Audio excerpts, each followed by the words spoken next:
Shemot, Exodus 21. Now these are the judgments which you shall set before them.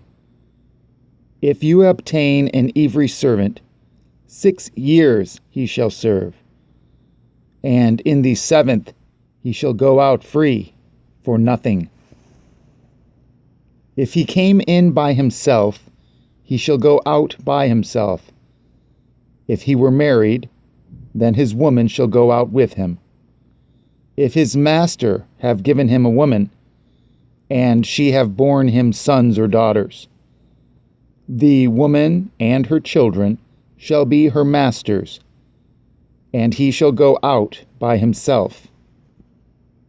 And if the servant shall plainly say, I love at my master, at my woman, and at my children, I will not go out free. Then his master shall bring him unto the judges.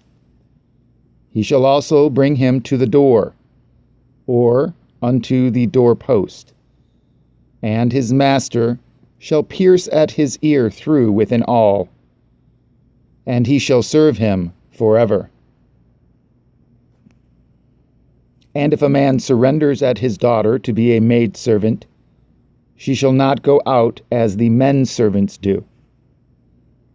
If she please not her master, who has betrothed her to himself, then shall he let her be redeemed.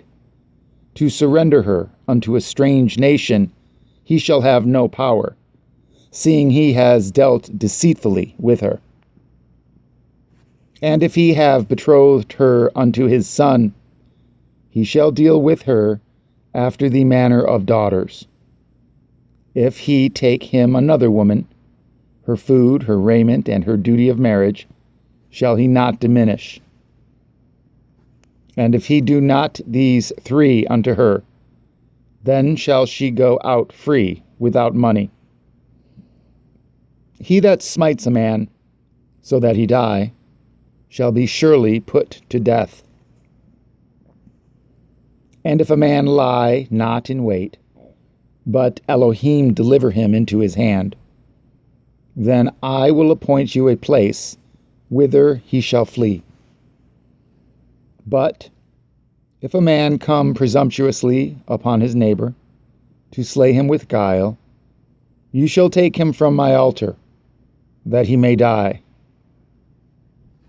And he that smites his father or his mother shall be surely put to death. And he that steals a man and sells him, or if he be found in his hand, he shall surely be put to death. And he that curses his father or his mother shall surely be put to death. And if men strive together, and one smite at another with a stone, or with his fist, and he die not, but keeps his bed, if he rise again, and walk abroad upon his staff, then shall he that smote him be innocent. Only he shall pay for the loss of his time, and shall cause him to be thoroughly healed.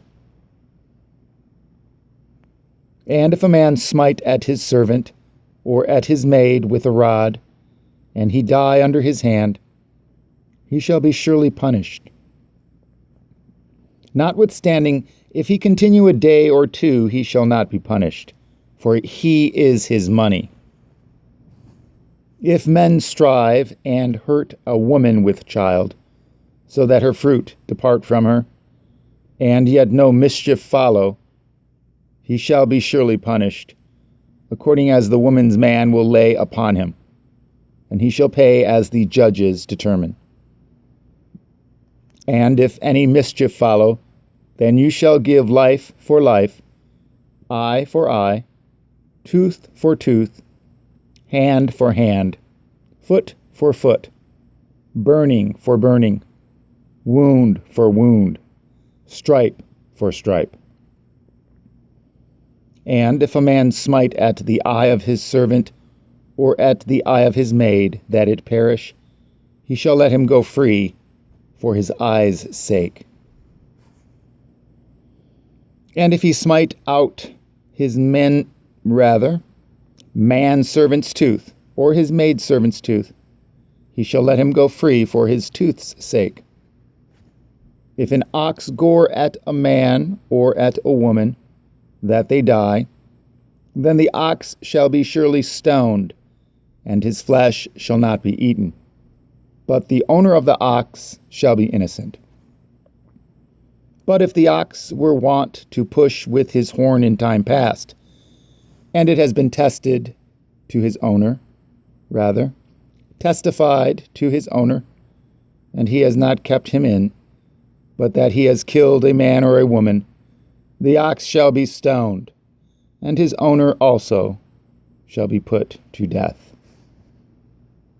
If there be laid on him a sum of money, then he shall give for the ransom of his life whatsoever is laid upon him, whether he have gored a son or have gored a daughter, according to this judgment shall it be done unto him. If the ox shall push a manservant or a maidservant, he shall give unto their master 30 shekels of silver, and the ox shall be stoned. And if a man shall open a pit, or if a man shall dig a pit, and not cover it, and an ox or an ass fall therein, the owner of the pit shall make it good, and give money unto the owner of them, and the dead beast shall be his. And if at the ox of one man hurts at the ox of another that he die, then they shall sell the live ox, and divide at the money of it, and at the dead ox also they shall divide. Or, if it be known that the ox has used to push in times past, and his owner has not kept him in, he shall surely pay ox for ox, and the dead shall be his own.